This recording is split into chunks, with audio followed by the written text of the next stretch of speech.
नमस्कार, मैं हूं आपके साथ प्रिया सिंह सोमवंशी। पीओके से इमरजेंसी सिग्नल आ गया है और सिग्नल भी ऐसा कि खुद पाकिस्तानी फौज के मुखिया जनरल आसिम मुनीर दौड़े दौड़े पीओके पहुंच गए। पीओके में पिछले 2 महीनों से जबरदस्त खलबली मची है, लेकिन अब की बार कुछ उससे भी बड़ा होने वाला है। इसकी धमक रावलपिंडी में फौजी हेडक्वार्टर तक भी पहुंच चुकी है। भारत में चुनावों के वक्त पीओके से पाकिस्तानी फौज को धक्के मार मार कर बाहर निकाला गया था और अब तीसरी बार मोदी सरकार बन गई तो पीओके में फिर से हलचल शुरू हो गई है। पीओके में क्या होने वाला है, पाकिस्तान को क्या खबर मिली है और पीओके से बड़ी खबर कब आने वाली है, सब कुछ जानिए इस रिपोर्ट में। पाकिस्तान के आर्मी चीफ दौड़े दौड़े पीओके क्यों आए? ईद की नमाज पढ़ने, जवानों को ईद की बधाई देने? नहीं, इसलिए आए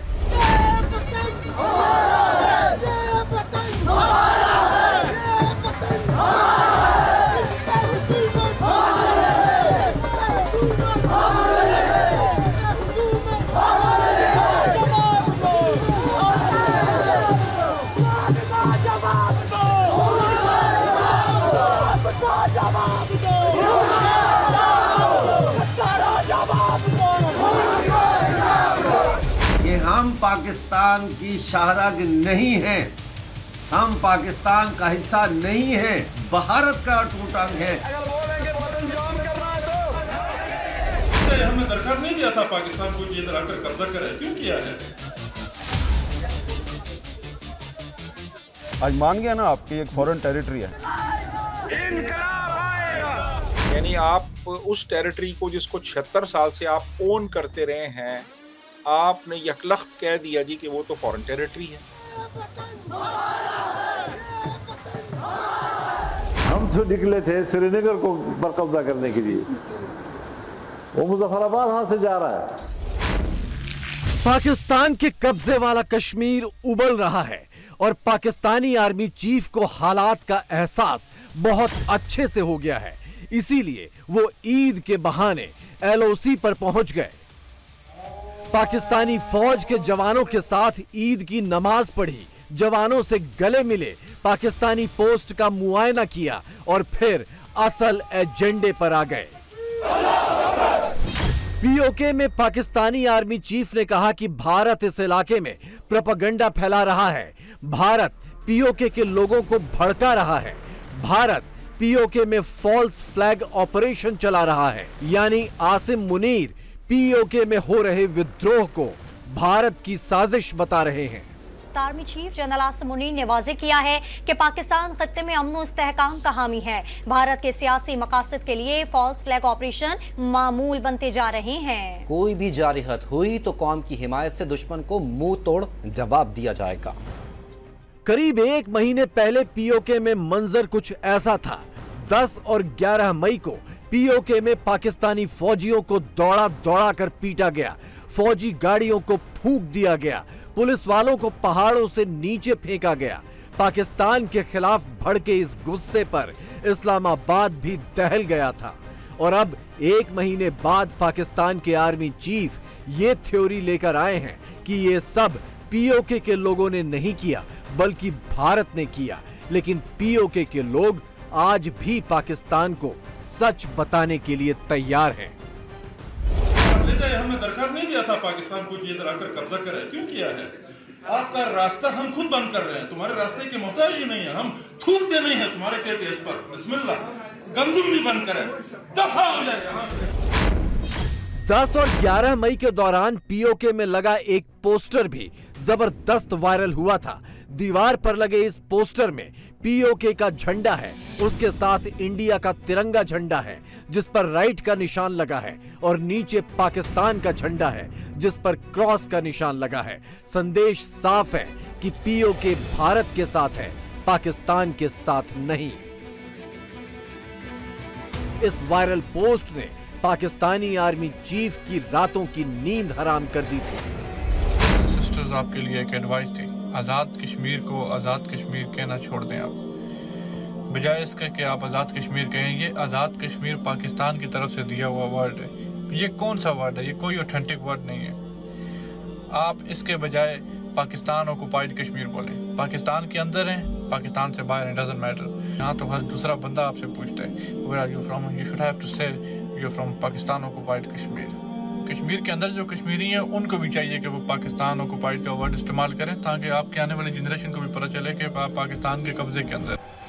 पीओके ने पाकिस्तानी झंडा भी उतार फेंका है। मुजफ्फराबाद में 2 पोल पर झंडे लगाए जाते हैं, एक पाकिस्तान का, दूसरा पीओके का। पाकिस्तानी फायरिंग के बाद पाकिस्तान का झंडा यहां से उतारकर फेंका जा चुका है। पाकिस्तान जो जम्मू कश्मीर पर दावा ठोकता था, उसे पीओके ने भी धक्के मार मार कर बाहर निकाल दिया है। और अभी जो चंद रोज पहले आपने खबरें सुनी कश्मीर की, कैसे लोग निकले, पूरा कश्मीर, आजाद कश्मीर उमड़ आया। तो मैंने कहा कि हम जो निकले थे श्रीनगर को पर कब्जा करने के लिए, वो मुजफ्फराबाद हाथ से जा रहा है। पूरी हुकूमती मशीनरी और काबीना इस्लामाबाद के कश्मीर हाउस में ठहरी हुई थी, मुजफ्फराबाद छोड़ चुके थे।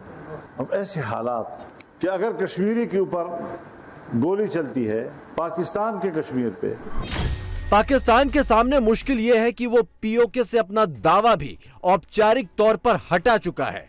इस्लामाबाद हाई कोर्ट में पाकिस्तान सरकार हलफनामा दे चुकी है। इसमें कहा गया है कि पीओके पाकिस्तान का हिस्सा नहीं है। हलफनामे में पाकिस्तान ने पीओके को विदेशी धरती बताया था। ये बात जो है ये पाकिस्तान को संभालनी मुश्किल हो जाएगी, क्योंकि जाहिर है कि जो कश्मीर के लोग हैं वो भी इस बात को सुन रहे हैं, यानी आज़ाद कश्मीर या पीओके के लोग, और भारत में भी यकीनन इस बात को खूब उठाया जाएगा। शुरू से आपका स्टांस रहा है जी कि कश्मीर हमारी शाहरग है जी, कश्मीर हमारा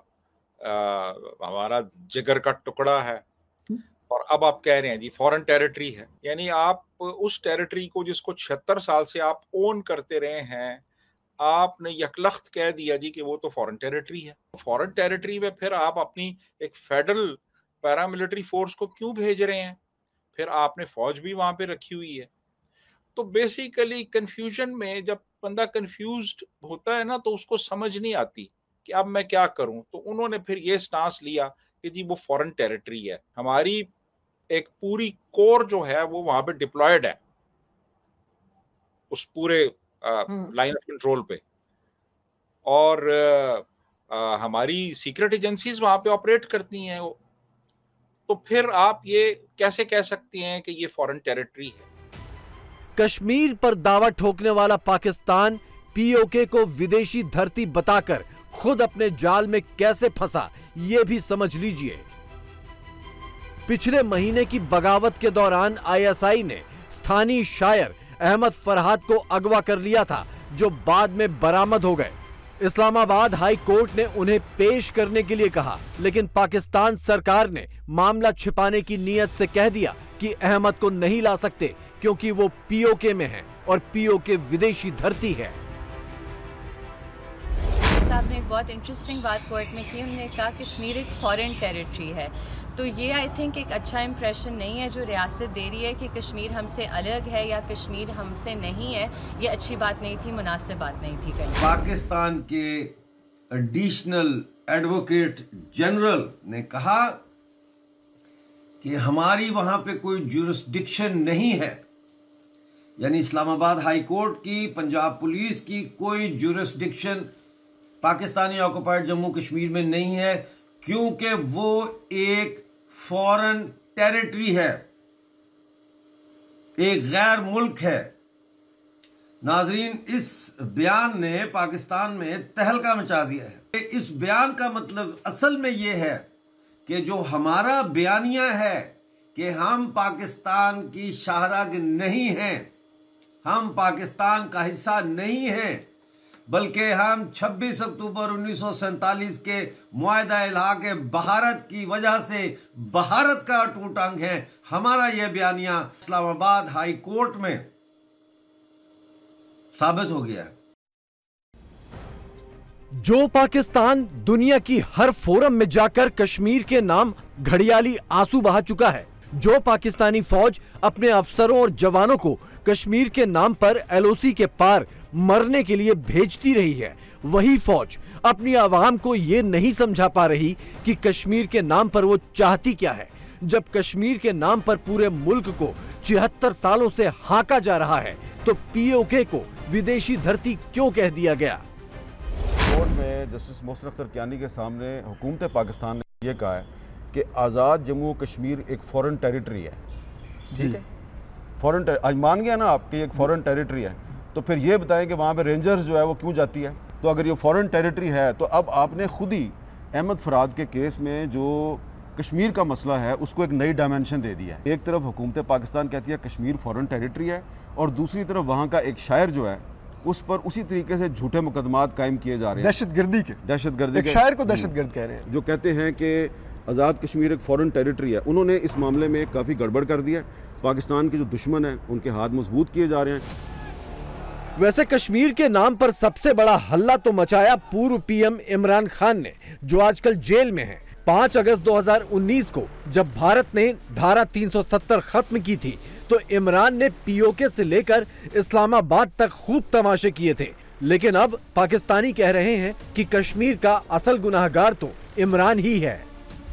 उनका जो हिस्सा आपने था वो भी बाजवा डॉक्टर ने बेच दिया, इमरान खान ने मिलके इंडिया को दे, मोदी को दे दिया प्लेट में रख के, और हमें कहा आधा घंटा धूप में खड़े हो जाओ। वो घड़ी लगी है सीरीना होटल के बाहर आज भी, वो थप्पड़ है हमारे सब कौम के मुंह पे थप्पड़ मारती है। वो सेकंड, वो मिनट, वो घंटे हमारे मुंह पे थप्पड़ है। हमें बेवकूफ़ बनाया गया, हमारा मजाक उड़ाया गया, इसलिए कि सब कुछ तय था। पहले कश्मीर देना तय था। वाशिंगटन में बेच के आए हैं बाजवा और इमरान खान दोनों। इसीलिए इमरान खान वापस आके कह रहा था मेरा इतना इस्तकबाल हो रहा है कि मुझे लगता है मैं दूसरा वर्ल्ड कप जीत के आ रहा हूं। ये वजह थी, कश्मीर बेच के गारंटी दी गई कि आप रहेंगे हमेशा इक़्तिदार में, बाजवा और इमरान खान। लेकिन अल्लाह है ना ऊपर। पाकिस्तान अगर ये सोच रहा है कि पुरानी बातें पुरानी हो गई, वो पीओके की आवाम को फिर से भारत के खिलाफ उकसाकर अपना उल्लू सीधा कर लेगा, तो ये ताजा तस्वीरें उसकी गलतफहमी दूर कर देंगी।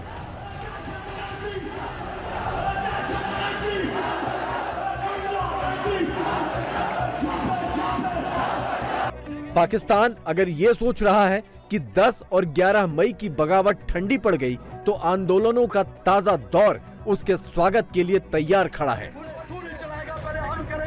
आप हमारे साथ चलोगे। आसिम मुनीर अगर ये सोच रहे थे कि पीओके में उनके नमाज पढ़ने से काम बन जाएगा, तो उनका ये भ्रम भी दूर हो गया। हमारे आईनी हुकूक, हमारे सियासी हकूक, हमारी बुनियादी आज़ादियाँ, बुनियादी इंसानी हकूक और हमें इज्जत की जिंदगी सिर्फ उसी वक्त मिल सकती है जब हमारी रियासत मुत्तहिद हो, जब हमारे तमाम मुनक़सिम हिस्सों के लोग इकट्ठे हो जाएं और उसके बाद हम अपने मुस्तकबिल का फैसला अपनी मर्जी से खुद करें। आसिम मुनीर से पहले पाकिस्तानी पीएम शहबाज शरीफ भी पीओके के मुजफ्फराबाद तशरीफ ला चुके हैं और आटे बिजली के दामों में कटौती का झुनझुना पकड़ाकर पीओके का दिल जीतने की नाकाम कोशिश भी कर चुके हैं। लेकिन अपने सीने पर पाकिस्तानी गोलियां खाने वाली पीओके की आवाम पाकिस्तान को दिल से तो निकाल ही चुकी है, अब जमीन से भी निकालने की कसम खाकर बैठी है। अगर ये बात नहीं मानेंगे, अगर ये टाल मटोल से काम लेंगे, तो कोई सरकारी गाड़ी यहाँ से नहीं गुजरेगी, कोई मिनिस्टर ड्यूटी टाइम के अलावा हमारे इलाके से नहीं गुजर के जा सकता। ये वाज़िया होना चाहिए, आप सबको खड़ा होना चाहिए। ये तहरीक ने आपको सबक सिखाया है कि इनके गिरबानों से इनको खींच कर इनको नीचे लाना है और इनसे अपने आप वसूल करने के सबक है आपको। इतने कमबख्त लोग हैं ये इतने बेगैरत लोग हैं कि इनको शर्म नहीं आती है। इनसे बड़ा घटिया और जलील आदमी तारीख में नहीं पैदा हो सकता। पीओके में पाकिस्तानी फौज के साथ जो सुलूक हुआ वो भारत में लोकसभा चुनावों के दौरान हुआ। इधर भारत में वोट पड़ रहे थे और उधर पीओके में पाकिस्तान को चोट पर चोट पड़ रही थी। इस दिलचस्प संयोग ने भी पाकिस्तान के होश उड़ा दिए हैं। सबसे बड़ी बात तो ये है कि इसी दौरान पीओके के आंदोलनकारियों ने 1947 में हिंदुओं के साथ किए सुलूक के लिए भी माफी मांग ली। मजहब के नाम पे तकसीम किया, हमें कहा गया आप मुसलमान हो, आप इन काफिरों को, इन हिंदुओं को, इन सिखों को मार भगाओ। हमने उनके कहने पे गले काट दिए। हमने सिखों को भगा दिया, हमने हिंदुओं को भगा दिया इस ख्वाहिश के ऊपर कि हमारे पास हुकूमत आ जाएगी, हम खुशहाल हो जाएंगे। और आज कहाँ पे है खुशहाल? आज हम बुनियादी इंसानी जरूरतों के लिए आज रोडों पे मौजूद है, जो कुछ जगहों पे मौजूद है। पीओके हाथ से जा चुका है, ये पाकिस्तान और उसके आर्मी चीफ को समझ आ चुका है।